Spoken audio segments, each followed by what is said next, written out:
Hasmonean history delivers one of the most decisive blows to the bloodline only IO model because it gives us a concrete, well-documented case in which an entire foreign population was incorporated into Israel is covenantal identity without any claim to Abrahamic descent. Under John Hyrcanus, 134 to 104 BCE, the Idumeans, Edomites by ancestry, were compelled to undergo circumcision and accept Torah observance as the condition for remaining in the land. Whatever one thinks of the ethics of forced conversion, the historical fact is indisputable. After their covenantal incorporation, the Idumeans were regarded as Jews. Josephus states it plainly and without qualification.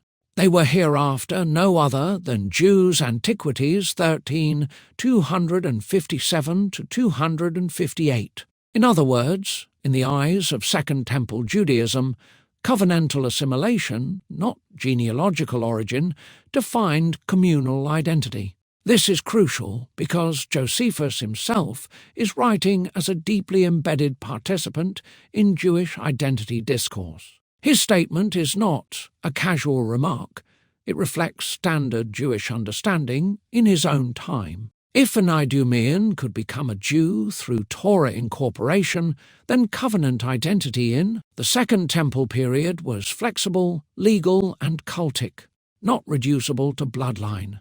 The Idumeans did not become descendants of Jacob, yet they became Jews in every social, political, and religious sense, recognized by Israel's own governing authorities. This creates an insurmountable problem for bloodline-only IO. Either Hasmonean Jewish identity was covenantal, or Josephus is wrong and Second Temple Judaism didn't know who Jews were.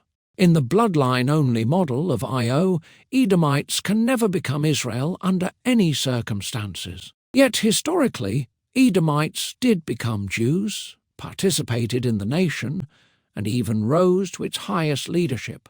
Herod the Great, the man Rome recognized as king of the Jews, was an Idumean by descent.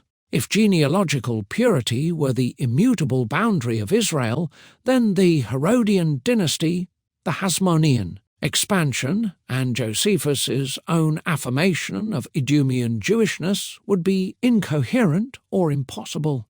But the covenantal inclusion model of IO accounts for this seamlessly. Israel had mechanisms of covenantal adoption, grounded in Torah allegiance, circumcision, and assimilation into the cultic legal life of the nation. These mechanisms did not overwrite biology, nor did they pretend proselytes became literal sons of Jacob.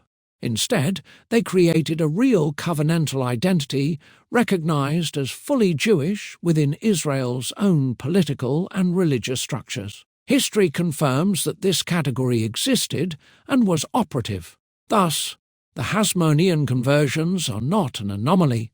They are a window into how Israel actually understood its identity, and that understanding decisively refutes the notion that covenant belonging was restricted to biological descent alone.